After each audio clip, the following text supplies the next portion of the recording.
గత సంవత్సరం తెలంగాణ ప్రజలు ఒక విలక్షణమైన తీర్పిచ్చిండ్రు.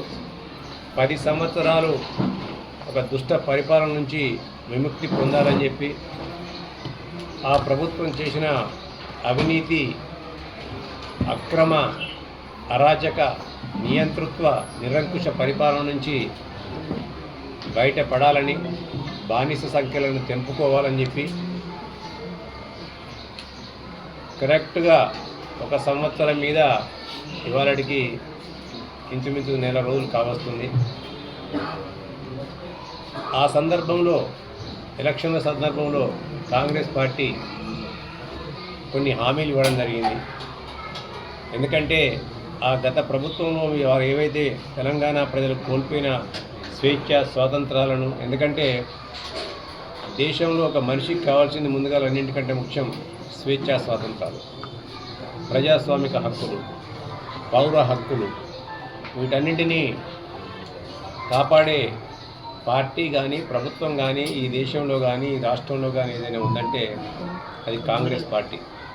కాబట్టి తెలంగాణ ప్రజలు తెలంగాణ ఇచ్చిన సోనియా గాంధీ గారు ఒక హామీ ఇచ్చిందంటే మాట తప్పకుండా, మడమ తిప్పకుండా ఆ మాటకు కట్టుబడి ఉండే పార్టీ కాంగ్రెస్ పార్టీ. కాబట్టి సోనియా గాంధీ గారు ఏదైతే మాట ఇచ్చినరో కరీంనగర్ సభ వేదికగా దాన్ని నిజం చేస్తూ తెలంగాణ ప్రజల యొక్క ఆకాంక్షలను నెరవేరుస్తూ తెలంగాణ రాష్ట్రాన్ని ఇచ్చింది.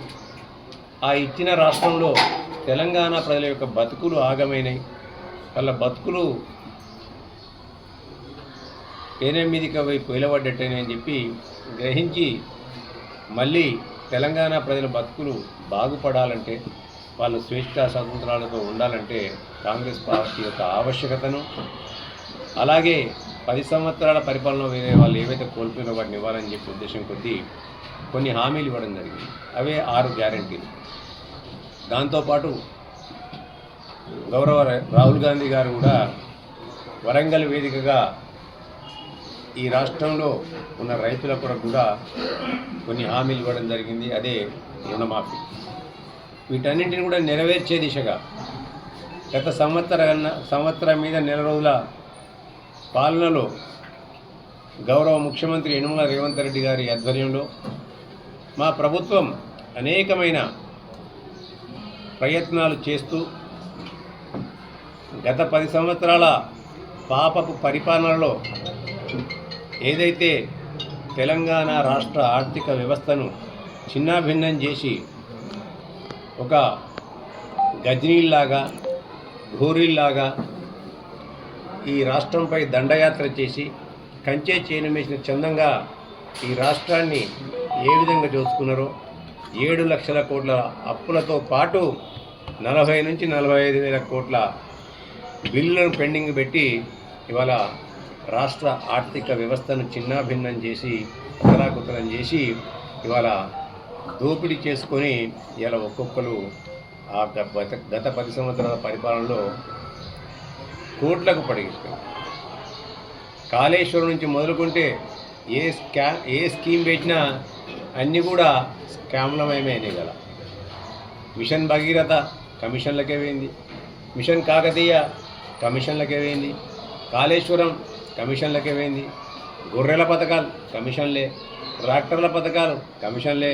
స్వయంగా అప్పటి ముఖ్యమంత్రి గౌరవ కేసీఆర్ గారే స్వయంగా చెప్పింది, దళిత బంధు పెడితే మా ఎమ్మెల్యే 1 లక్ష రూపాయలు తీసుకుంటారండి దళిత బంధువుల.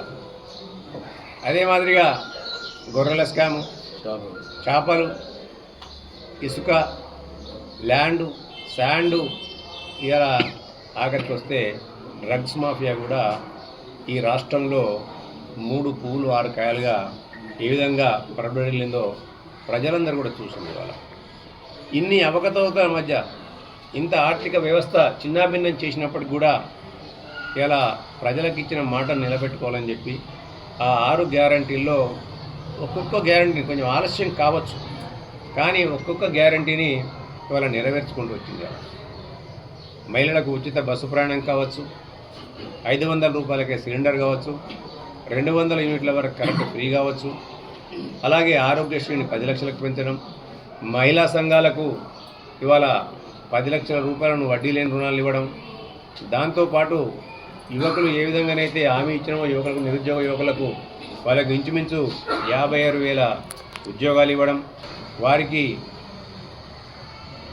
ఏదైతే జాబ్ క్యాలెండర్ని డిక్లేర్ చేయడం, దాంతోపాటు రైతు రుణమాఫీ చేయడం, 2 లక్షల రూపాయలకు దేశ చరిత్రలో ఎక్కడ లేని విధంగా 26,000 కోట్ల రూపాయలు ఇంచుమించు 26,000 కోట్ల రూపాయలను రైతు రుణమాఫీ రూపాయలు చేయడం, వాళ్ళు బకాయి పెట్టిపోయిన రైతు వాళ్ళ పేరిట వాళ్ళు చెప్పిన రైతు బంధును 7,500 చిల్లర కోట్లను మేమే కట్టడం, వాళ్ళు అప్పులు చేస్తే ఆ 7 లక్షల రూపాయల కోట్లకు ఇవాళ ఇంచుమించు సంవత్సరానికి 75,000 రూపాయల వడ్డీని కట్టడం, ఇవన్నీ కూడా ఈ ప్రభుత్వం చేసుకుంటూ పోతుంది. ఇవాళ చేసుకుంటూ పోతూనే అభివృద్ధిని, సంక్షేమాన్ని రెండు కళ్ళలాగా చూస్తూ రెండింటిని కూడా ఇవాళ ఎక్కడ కూడా తగ్గకుండా ఈ పోటీ ప్రపంచంలో మనం ఎక్కడ కూడా తగ్గకూడదు, ఈ పోటీ ప్రపంచంలో మనం చేయాలని చెప్పి అనేకమైన అభివృద్ధి కార్యక్రమాలు ఆ రోజు ఓఆర్ఆర్ కూడా కుదబెట్టిండ్రు.